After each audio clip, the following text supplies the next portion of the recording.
tarde y que a partir de este instante empezamos a recibir sus mensajes en el 301-764-4108, nuestra línea de WhatsApp.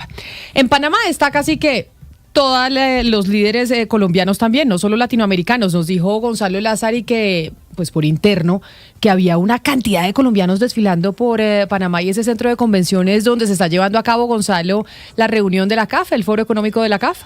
Oye, Camila, sí, por aquí hay un desfile de colombianos que llama la atención, ¿no? Digamos que las delegaciones más grandes son las delegaciones de Ecuador y de Colombia, pero por acá le puedo decir, he visto al señor Galán, alcalde de Bogotá, estaba el exalcalde de Barranquilla, el señor Jaime Pumarejo, estaba el señor Bruce McMaster, estaba el señor Ardila Lule. Hubo reunión incluso antes de la llegada del presidente Gustavo Petro de empresarios colombianos de Panamá o que viven en Panamá y algunos que llegaron el día antes de ayer aquí a la capital panameña. O sea, aquí más allá del expresidente Juan Manuel Santos, el expresidente Iván Duque, o sea, aquí estamos viendo un desfile de políticos y de empresarios colombianos muy, pero muy interesante. No se le olvide que Panamá era Colombia, ¿no, Gonzalo? Entonces por eso nos sentimos como en nuestro territorio. No, usted hasta cuándo el cuento, ¿no? Usted está cayendo como el presidente Petro, ¿no? La misma narrativa y retórica. Panamá es Panamá, pero está bien, vivamos del pasado. Bueno, Gonzalo, pero no solo colombianos se ha encontrado usted por los pasillos de este evento importante de la CAF, sino otras personalidades. Y por eso quiero preguntarle, ¿qué le dijo Pedro Urruchurtu, que hace parte del equipo de María Corina Machado? Sobre todo después de la comparecencia de Marco Rubio, el secretario de Estado de los Estados Unidos, ante el Senado de ese país, y donde contó pues cuáles eran los planes que tenían para Venezuela y la reunión que tuvo con la propia María Corina. Sí, a ver, Pedro Urruchurtu está por los pasillos del Centro de Convenciones del Panama Convention Center y justamente él nos dijo que hay una expectativa, que hay que tomar, digamos que hay que tener una calma, un tiempo de espera con respecto a este proceso de transición. Escuchen lo que nos dijo, digamos, la mano derecha de María Corina Machado en todo este proceso político. Bueno, yo creo que queda clarísimo que hay un entendimiento de lo que es el régimen, lo que queda de régimen en Venezuela, que no hay transición sostenible con la misma estructura que desmanteló la democracia, que hay confianza en el liderazgo de Venezuela y que hay que garantizar las condiciones de la seguridad y la estabilidad de un país para poder avanzar en una genuina transición. Y que lo más importante y lo que ha dicho María Corina, no hay transición sin la gente y lo que la gente quiere. Yo creo que esto está muy claro, es un proceso en el que requiere de mucha coordinación, de mucha nitidez y también de paciencia estratégica. Yo creo que estamos avanzando en esa dirección.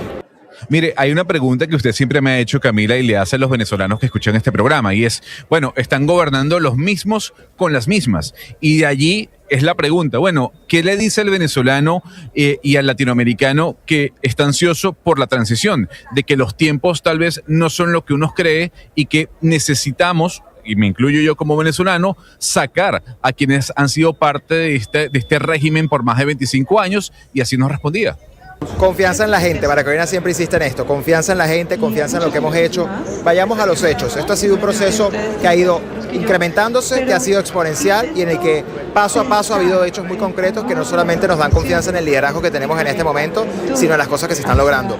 Evidentemente todos quisiéramos que fuera más rápido, que fuera distinto, pero bueno, la realidad es lo que es, no lo que uno quiere que sea. Y ahora, con esa realidad nosotros hacemos todo lo que hay que hacer. Yo lo he dicho siempre, alinear los tiempos de la urgencia de los venezolanos con los tiempos de la comunidad internacional, que a veces no son urgentes. Ayer en esa reunión que usted remarcaba, Camila, entre María Corina Machado y Marco Rubio, bueno, se habló de ese proceso de transición.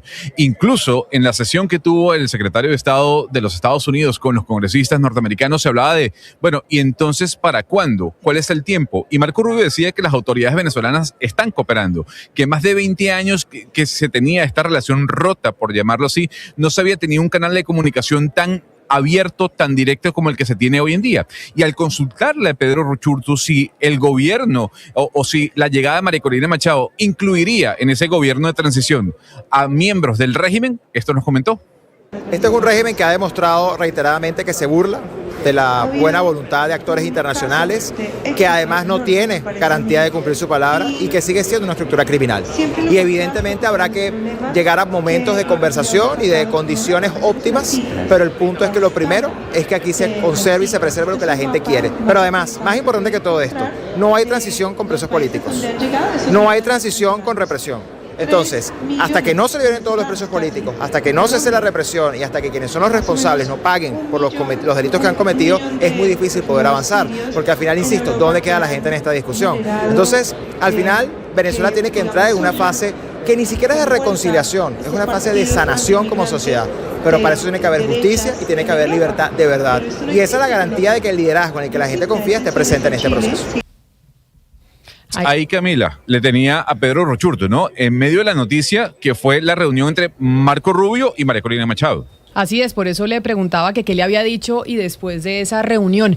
Pero ya que estamos hablando de Venezuela y de las implicaciones que tienen pues los tentáculos del chavismo, mire, se lo voy a poner con una canción que a mí me gusta mucho y que me recordó a España hace unos días. Es una canción de Antonio Flores que se llama No Dudaría, que además también la cantó después su familiar Rosario Flores, pero realmente es original de él. Y creo que pues vale la pena escucharla para ponerle música a la mañana mientras hablamos de lo que está pasando en España, en donde hay una denuncia y hay un empresario que está declarando en uno de los casos de corrupción que afecta al gobierno español, al gobierno de Pedro Sánchez y a su partido, el Partido Obrero Socialista Obrero Español, el PSOE, de que le habrían dado dinero y que Delcy Rodríguez, la hoy presidenta interina de Venezuela, les habría entregado un sobre con dineros para financiar al PSOE a través de hidrocarburos.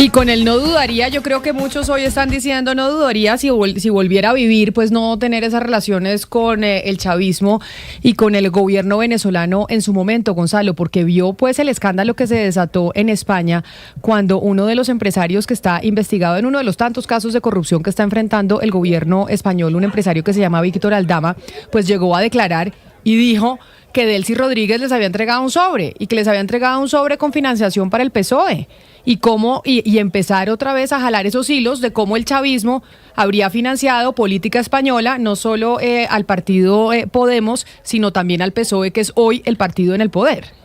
Bueno, eso súmele las conexiones que hay con Aldama y, digamos, una aerolínea, Camila, que yo no sé si usted conoce, que se llama Plus Ultra.